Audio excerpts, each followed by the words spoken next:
And if you want to see more of Lang Lang's amazing skills, go to the website where you can view a special performance he recorded exclusively for the Culture Show.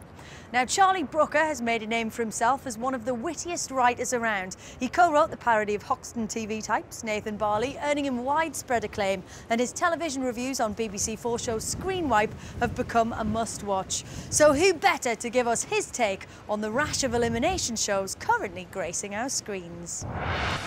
Live on BBC One this Saturday night. Flop around half awake in front of Saturday night TV and you could be forgiven for thinking you'd already fallen asleep because there's such a woozy, dreamlike feel to it all. It's all tumbling balls and grinning buffoons, synchronised hippos and the downright unreal Doctor Who with a monster whose head is a sort of brain with oily penises coming out of it. Freud would have a field day with that. And then there are the Saturday night treats that are billed as dreams but turned out to be more like repressed abuse memories like this. I close my eyes. Next.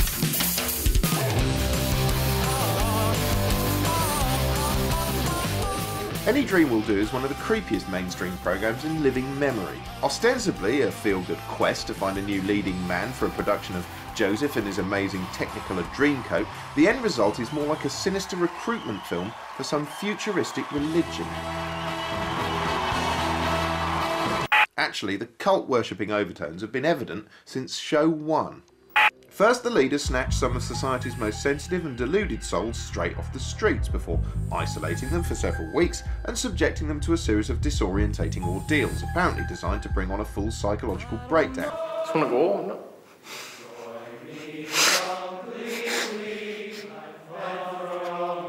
Most inhumane of all, they have to share an enclosed space with Andrew Lloyd Webber. Yeah, I wouldn't stand too close, I think his face might be catching. Having passed the initial ceremony, the remaining disciples embark on an epic quest to uncover the Chosen One in a stomach-churning weekly sing-off which, to all intents and purposes, is basically the gay equivalent of Virtua Fighter. Then, just when you think the show can't get any camper or weirder, they make the Josephs strip down to loincloths and sing in front of their own mothers. I think Rob will absolutely love being on stage in a loincloth. When Lewis comes out there on the stage and sees me, I just hope he can hold it together and stay focused. He'll definitely give the other boys a run for the money. First up is Keith, who still has no idea his mom, Irene, is waiting on the stage. What a surprise! Come on, Keith, she's seen it all before. Something really wrong about this. I can't imagine they got last year's Marias to dress up in bikinis and parade around in front of their dads. It's so sick it's almost German.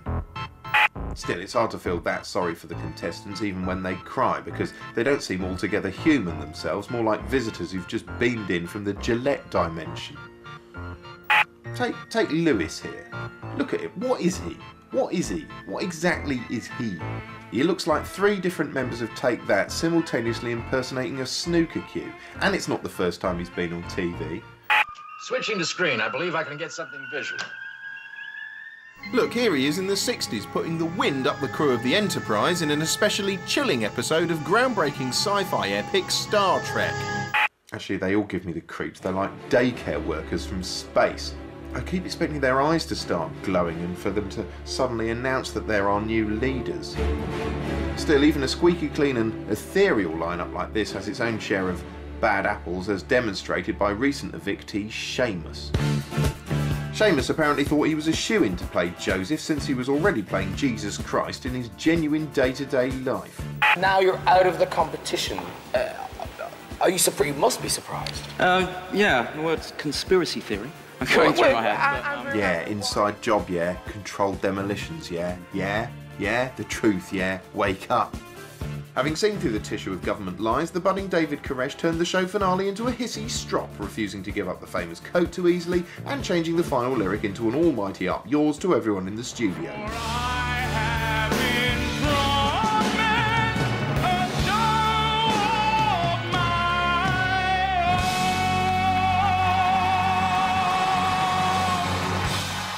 I think I've seen a poster for that.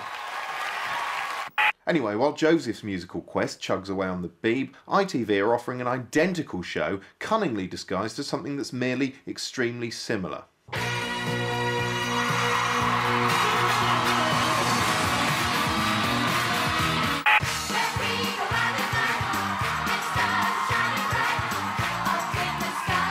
know, if Al-Qaeda shot the 2,000 biggest celebrities in the country dead one day, this is what TV would look like every night for the next 10 years.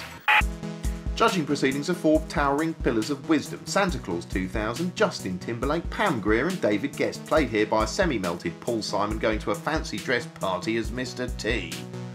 In theory, you'd expect Grease to win out because it's a better and more popular musical than Joseph, but unfortunately, next to the BBC's airbrushed Christian rock festival, ITV's offering all seems a little low rent. Yes, while the Beebs' window dummy Josephs look too polished to be human, ITV's Grease monkeys seem more like cheery checkout staff at a holiday camp. Real they may be, glamorous they ain't.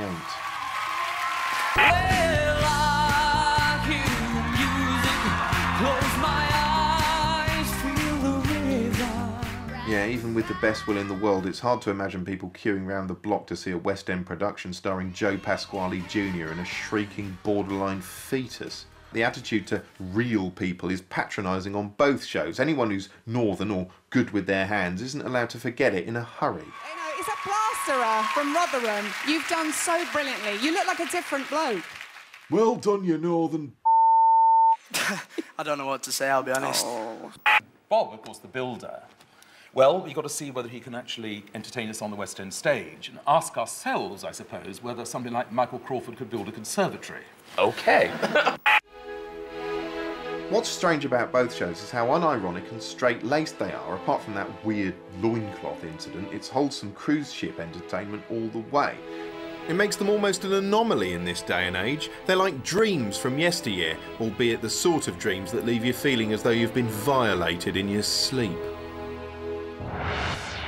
Charlie Brooker, who's left me wondering what is the collective noun for Josephs?